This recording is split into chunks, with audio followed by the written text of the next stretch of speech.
Olá pessoal, tudo bem? Então vamos continuar aí nossos princípios contábeis, né? Nós terminamos o bloco falando do custo histórico, né? Porque o custo histórico no ativo é um valor em caixa, equivalente em caixa, pago para adquirir aquele ativo lá na época da aquisição, na data da aquisição.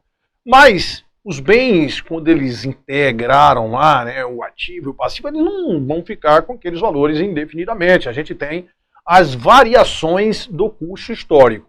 Certo? As variações do custo histórico. Aí nessas variações do custo histórico, isso aqui também a gente vai falar em pronunciamento, você vai, né, fixar esse negócio sem se preocupar muito. Nas variações do custo histórico nós temos o custo corrente.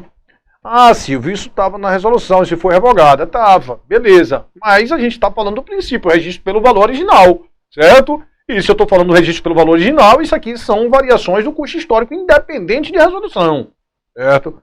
O custo histórico, nós vamos ter o valor realizável, custo histórico, o valor realizável, o valor justo, o valor presente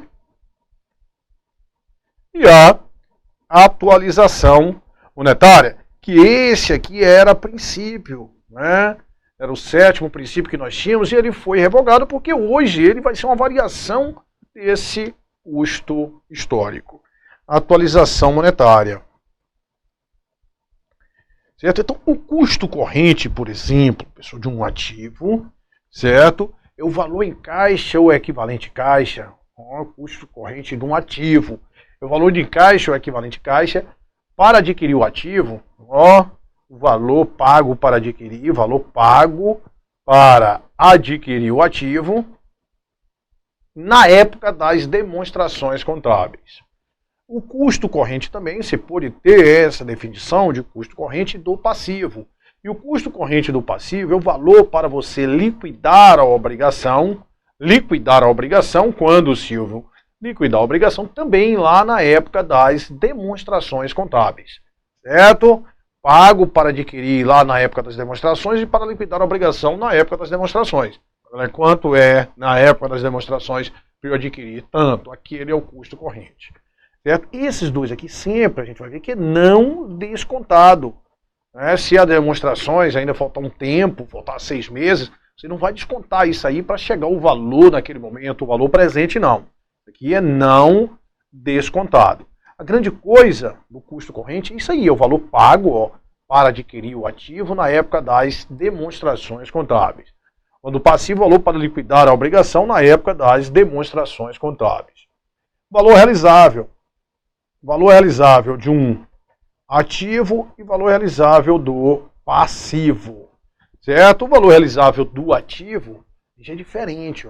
Aqui já é o valor de venda. O valor realizável é o valor de venda de forma ordenada. Certo? Como assim, Silvio, venda de forma ordenada? Quer dizer que não vai ser o valor de venda lá na época das demonstrações. É venda durante o exercício social. Venda do ativo de forma ordenada.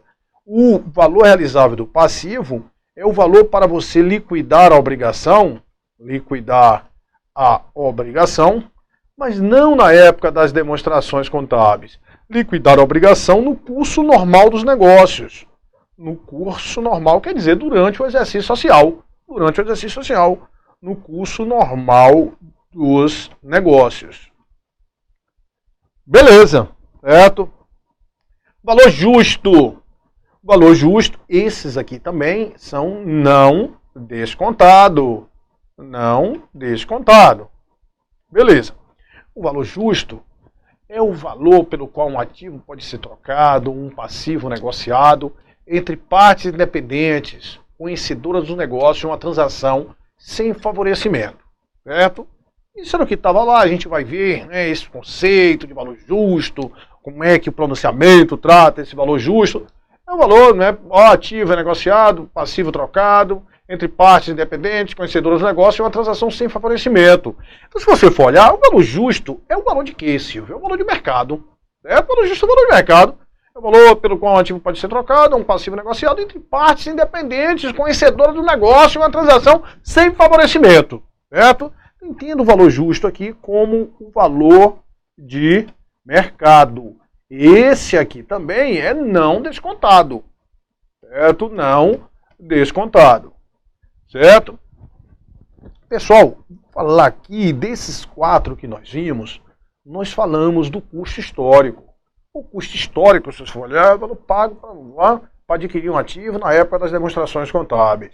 Então é o valor de entrada, certo? O custo corrente é o valor pago para adquirir na época das demonstrações contábeis. Então, o custo histórico e o custo corrente são valores de entrada, certo? São valores de entrada. Ao passo que esse valor realizável e valor justo, eles são valores de quê? De saída. É o valor da venda de forma alienada, liquidar a obrigação lá no custo normal dos negócios, certo? Valor justo é o valor pelo qual um ativo, para transferência de um ativo pode ser trocado ou um passivo negociado entre partes independentes conhecedoras do negócio em uma transação sem favorecimento. Então, tanto o valor realizável quanto o valor justo, eles são valores de saída, certo? O custo histórico e o custo corrente, o custo histórico que nós falamos, né? O custo histórico e esse custo corrente, eles são valores de quê? De entrada, certo? Valores de entrada, os outros valores de saída.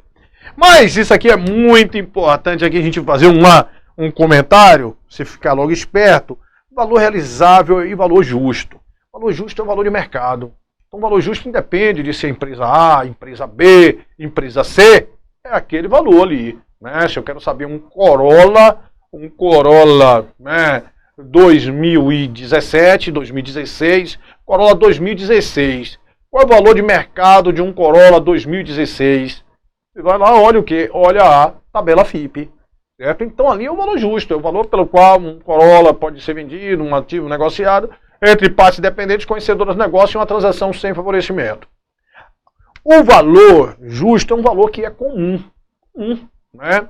Agora, esse valor realizável, pessoal, ele é um valor específico. Específico. Como assim, Silvio? Vai depender da empresa, as peculiaridades da empresa.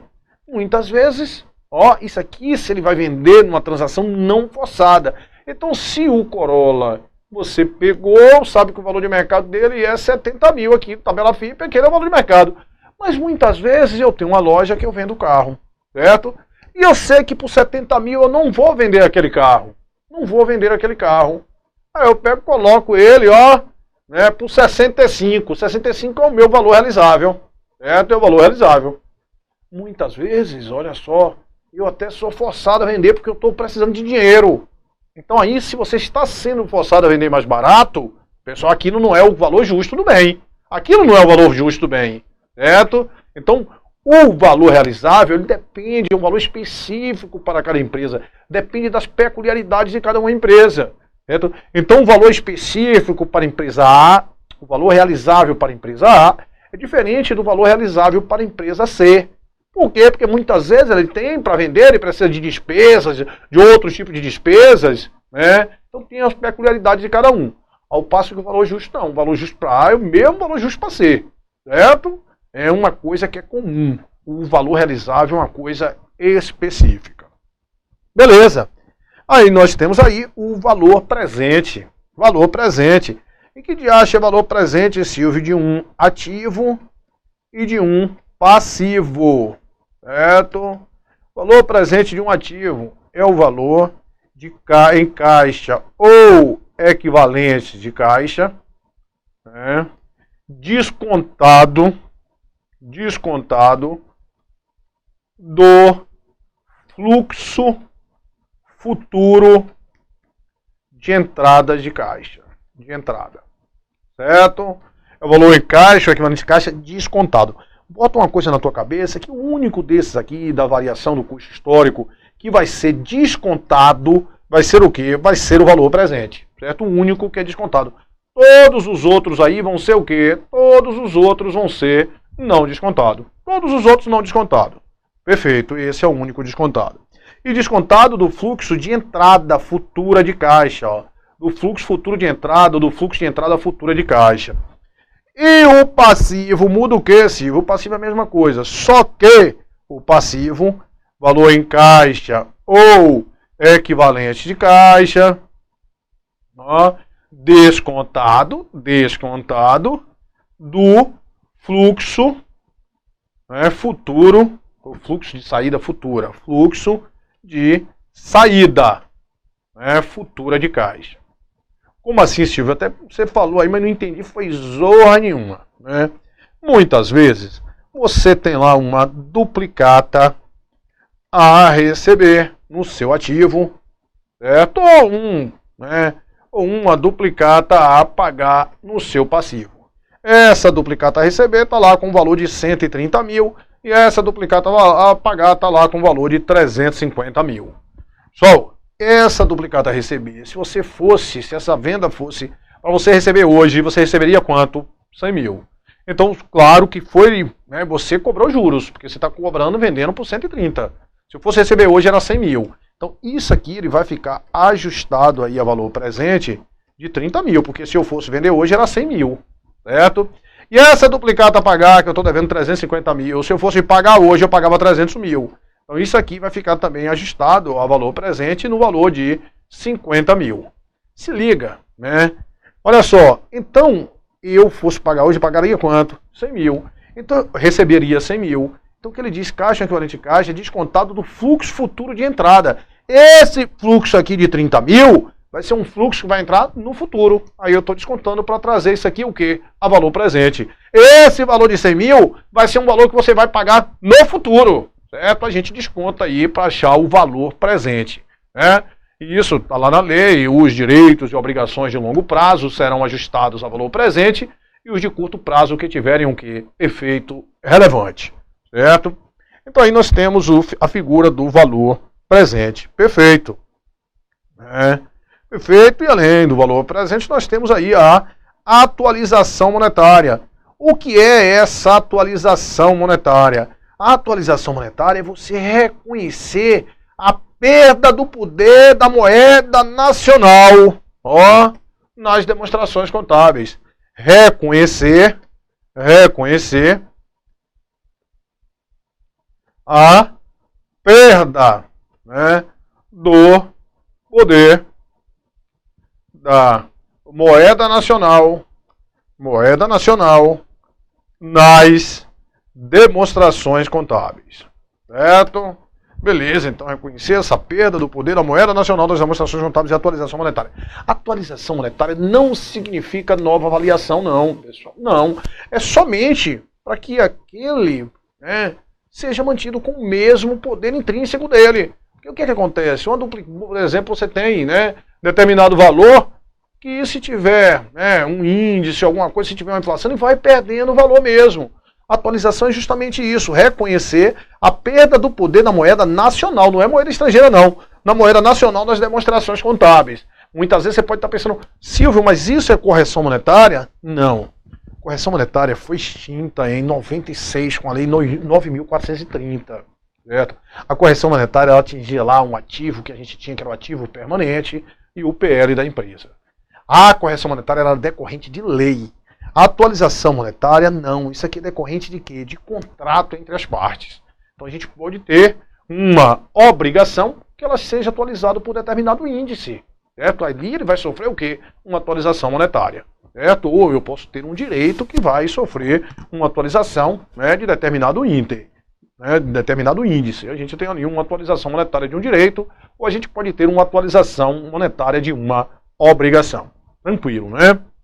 Então, isso aqui, nem coloquei assim texto aí nesse material porque a gente vai voltar a ver isso aqui aí na próxima aula, a gente já deixa aí, né, o esqueminha aí que tem lá no pronunciamento, certo? Beleza, Silvio. Então vamos lá. Isso aí foi o registro pelo valor original, né? As variações, custo histórico, né, valor lá na época de que, né, valor na data da aquisição, né? Aí beleza, custo corrente, valor para liquidar na data do balanço, valor para adquirir na data do balanço, valor para liquidar na data do balanço, né? Beleza, valor realizável, valor obtido pela venda de forma ordenada, Valor para liquidar no curso normal aí das operações. Valor presente do fluxo de caixa de entrada esperada no curso normal dos negócios. Valor de quê? De saída no curso normal dos negócios. Esse é o único descontado. E valor justo é o valor pelo qual um ativo pode ser trocado ou um passivo liquidado entre partes conhecedoras dispostas a isso em uma transação sem favorecimentos. Tranquilo, né? Aí nós temos o princípio da competência. Vocês se lembram quando nós falamos lá da escrituração? Nós dissemos, né, que a escrituração vai ser mantida em registro permanente com obediência aos preceitos da legislação comercial, da Lei 6.404, aos princípios de contabilidade, aos métodos e critérios contábeis uniformes no tempo, e os registros, né, as variações patrimoniais serão registradas de acordo com o quê? Com o regime de competência. Então a escrituração vai seguir aí o regime de competência. Ô Silvio, mas todas as demonstrações vão seguir o regime de competência? Não. A gente tem a demonstração, por exemplo, de fluxo de caixa, que vai seguir o regime de caixa. E o que é que diz esse, Silvio, o princípio da competência? Segundo o princípio da competência, as receitas e despesas, elas devem ser apuradas no período em que ocorrerem, independentemente do recebimento ou desembolso, sempre simultaneamente como se correlacionarem. Então, né, as receitas vai ser de acordo com o quê? Com o fato gerador, despesa vai ser com o fato gerador. As receitas independentemente de você ter recebido, as despesas independentemente de você ter pago, certo? Então a grande coisa, por exemplo, receita, competência é receita, ele usa muito essa coisa, receita realizada, receita realizada é a chave, se realizou foi porque já houve o fato gerador, ou então receita ganha, certo? Receita realizada, receita ganha. A despesa ele ganha muito tempo de despesa realizada, certo? Despesa realizada. Ou também despesa incorrida. Esse termo incorrida é muito usado aí para despesa, certo? Essa é a regra. Mas normalmente ele pode dizer, receita incorreu em receita de tantos. Você não vai deixar de fazer a questão por causa daquilo ali, não. Estou dizendo que são os termos normalmente que a gente tem aí para saber que houve a geração de receita de acordo aí com o regime de competência, certo? Independe, né, de pagamento, independente de pagamento. Beleza, né? Aí vem, né, que existe aqui dentro do próprio princípio da competência, que existe, né, a confrontação da receita e despesa. Como assim, Silvio? Confrontação da receita e despesa. Confrontação da receita e despesa que diz, né, confrontação das receitas com as despesas. Que as receitas e despesas, elas devem vir simultaneamente, sempre que elas se correlacionarem, certo? A receita e despesa devem vir simultaneamente, sempre que elas se correlacionarem. Se aquela despesa estiver associada a uma receita, elas devem vir simultaneamente. É por isso que nós vamos estudar uma coisa chamada depreciação. Por exemplo, quando você compra uma máquina, eu comprei uma máquina, pessoal, por 100 mil, certo? 100 mil. 100 mil. Essa máquina era já, quando eu comprei, para eu jogar essa zorra lá de 100 mil todo como despesa. Mas eu não vou jogar 100 mil como despesa. Eu vou tratar esses 100 mil que vão ser despesa, certo? Porque eu comprei a máquina, lá não vai ser uma despesa. Mas eu não vou tratar todo mundo como despesa. Eu jogo lá no ativo e vou aos poucos depreciando. É pegar uma parte disso ali e ir jogando como despesa. E qual é a base que eu vou ter para isso? Eu vou olhar e dizer assim, olha, essa máquina, ela vai me gerar receita quantos anos? 10 anos. Aí eu vou tratar aquilo ali como despesa durante 10 anos. Se você chegou à conclusão que isso só vai gerar receita para você durante 3 anos, aquela despesa você vai jogar no resultado durante 3 anos. Por quê? Justamente por causa disso aqui. Porque receita e despesa, ela deve vir simultaneamente sempre que elas se correlacionarem. Certo? Receita e despesa devem vir simultaneamente quando elas se correlacionarem. E outra coisa importante, quando você, por exemplo, vende mercadoria. Você vende mercadoria, você tem uma receita de vendas. No momento que você vendeu, você reconhece o quê? O custo da mercadoria vendida. Por quê? Porque é uma despesa que está associada com a receita de vendas. Certo? Eles estão atrelados. Certo? Então, confrontação das receitas e despesas, que as receitas e despesas elas devem vir simultaneamente, sempre que elas se correlacionarem. Isso está dentro do princípio da competência, certo? Apesar que muita gente diz que isso é consequência natural do regime de competência. consequência natural do regime de competência. Tem gente que dá uma importância muito grande para isso, que diz até que isso é como se você poderia ter aí um princípio independente do princípio da competência, o princípio de confronto de receitas e despesas, né? Confrontação das receitas e despesas, certo? Mas só lembrando que isso é confrontação de receita e despesa, está dentro do próprio, é consequência natural do próprio regime de competência, que tem que vir simultaneamente sempre que elas se correlacionarem, né? O princípio da competência, que é receita independe de recebimento e despesa independe de quê? De pagamento. Pessoal, na original, no original dessa resolução que antes nós tínhamos, né, que foi revogada, é interessante, e isso está válido, mas depois, quando chegou em 2010, eles alteraram, tiraram isso para dar uma enxugada, que era normal, né? Ele pegava assim, surge, isso é coisa do, isso é natural do regime de competência, ó. Surge uma receita. Olha só. Veio, surge uma receita. Isso foi extinto? Mas isso é verdade. Olha só. Com o aparecimento. Isso vem tudo de um ativo, sem o concomitante passivo. Ou seja, sem um passivo. Concomitante passivo. Claro, se só PL é igual a ativo menos passivo. Se surgir um ativo e não mudou nada do passivo, isso vai aumentar o PL, isso é o quê? Receita. Com o desaparecimento, certo? De um passivo sem o correspondente ativo. Que é aqueles casos que nós já comentamos. Aparecimento de um ativo sem um concomitante passivo, isso aqui é um caso que a gente chama de superveniência ativa. Ó, surgiu um ativo, isso é uma superveniência ativa. E superveniência ativa, isso é o quê? É receita. Desaparecimento de um passivo sem um concomitantemente ativo. Isso aqui é o quê? Esse segundo fato. Isso é uma insubsistência. Desapareceu uma insubsistência que é bom. Isso é uma insubsistência ativa. Então aqui são dois casos de receita, né? Aí tinha tudo, ele detalhava, desaparecimento de um passivo com um desaparecimento menor de um ativo, ou seja, e o passivo diminuiu mais, que ali a gente teria o quê? Receita. Isso era tudo disciplinado, mas não tinha tanta importância porque isso era raciocínio lógico. Aí pegaram e deixaram o regime, o princípio da competência bem enxutozinho, tiraram essas coisas todas. Mas isso aqui é verdade? É. Isso é consequência natural do regime de competência. Aparecimento de um ativo sem um concomitante passivo. Isso aí é o quê? Superveniência ativa. Isso é receita? É. Desaparecimento de um passivo sem um correspondente ativo. Saiu o passivo. Perdão, uma dívida, por exemplo. Isso é uma receita? É. É aquilo que a gente chama de subsistência o quê? Ativa. É uma insubsistência do passivo. Certo? Então, o princípio da competência, a gente é um dos até mais cobrados. Ele pode dar muitos valores, por exemplo, de receita, de despesa, paga, recebida, né? No momento que ela foi realizada, de acordo com o fato gerador, para a gente pegar e apurar o resultado de acordo com o regime de caixa, apurar o resultado de acordo com o regime de competência. Certo? Beleza, aí nós temos o princípio da competência. E, né, para finalizar nossos princípios, nós temos aí o princípio da prudência, né? Que antes isso aqui era conhecido como Convenção do Conservadorismo.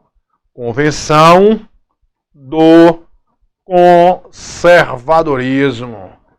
Hoje, princípio da prudência. Determina a adoção do menor valor para os elementos do ativo e do maior valor para os componentes do passivo. Sempre, claro, para que você adote isso, tem que ter o quê? Sempre que existirem alternativas igualmente válidas para quantificar as variações patrimoniais. Então, em situações, né, que você tenha mais de uma opção, você sempre tem que fazer isso aí. Tem que ter um menor ativo e um maior passivo.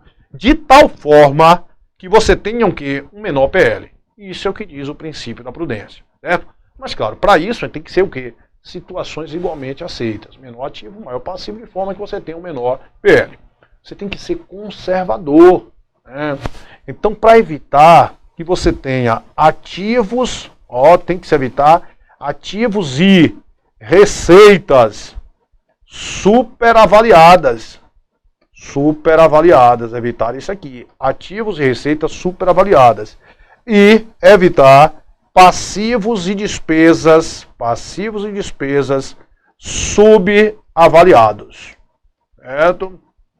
Isso aí, de acordo com o princípio da prudência. Situações igualmente aceitas, a gente vai ter que ter sempre um menor PL, sempre um menor ativo e sempre um maior passivo. Beleza, né? Vou te dar um exemplo aí. Vou te dar um exemplo aí que a gente faz muito em obediência ao, né, princípio da prudência. Por exemplo, quando você vai avaliar estoque, existem duas situações igualmente aceitas para estoque, né? Eu tenho um custo de estoque no valor de 300 mil. Esse é o custo histórico. Mas estoque, ele pode ser avaliado de duas formas. Pelo método de custo, pelo custo ou valor de mercado. Valor de mercado, a lei diz isso. Custo ou valor de mercado. Dos dois, o menor. Então, se eu estou com ele com custo 300 mil e o valor de mercado dele é 320 mil, significa que eu vou ficar com o menor, e o menor é quanto? É 300 mil. Perfeito. Agora, se eu tenho custo 300 mil e se eu tenho mercado, um valor de mercado 280 mil, pessoal, eu não posso ficar com um estoque, se ativo, é porque é provável que ele vai gerar quanto de benefício? 300 mil. Certo? 300 mil. Se ele está me dizendo que o valor de mercado desse negócio aqui é 280, é porque é provável que ele não vai gerar 300 mil de benefício. Certo? Então a gente tem que reduzir ele para quanto? Para 280. Aí a gente vai reduzir isso aqui, ó, perdas com ajuste de estoque. De quanto para ele ficar com o valor 280? A gente vai fazer uma perda com ajuste de estoque de quanto? De 20. Certo? Então essas perdas aqui que a gente está fazendo, nada mais é, né, de que obedecer ao princípio da prudência, certo? Em situações igualmente aceitas, a gente tem que ter um menor ativo, ter um maior passivo, de forma que tenhamos um menor PL. Certo? A grande coisa para a gente evitar que ativos fiquem Se você não fizesse isso aqui, o que iria acontecer? Você ia ficar com um ativo superavaliado. Certo? E não ia gerar esses benefícios. A contabilidade, ela não ia estar fornecendo as informações de qualidade, as informações úteis para a tomada de decisão. Certo? Então isso aí nós temos no princípio da prudência, a gente vai ver, né?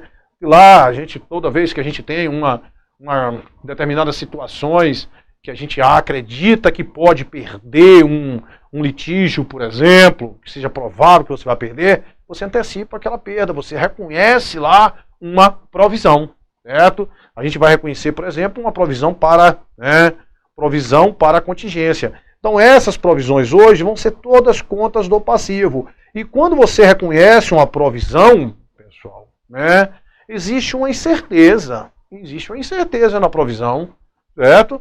Mas você já reconhece aquele valor ali como despesa. Você está antecipando aquilo ali.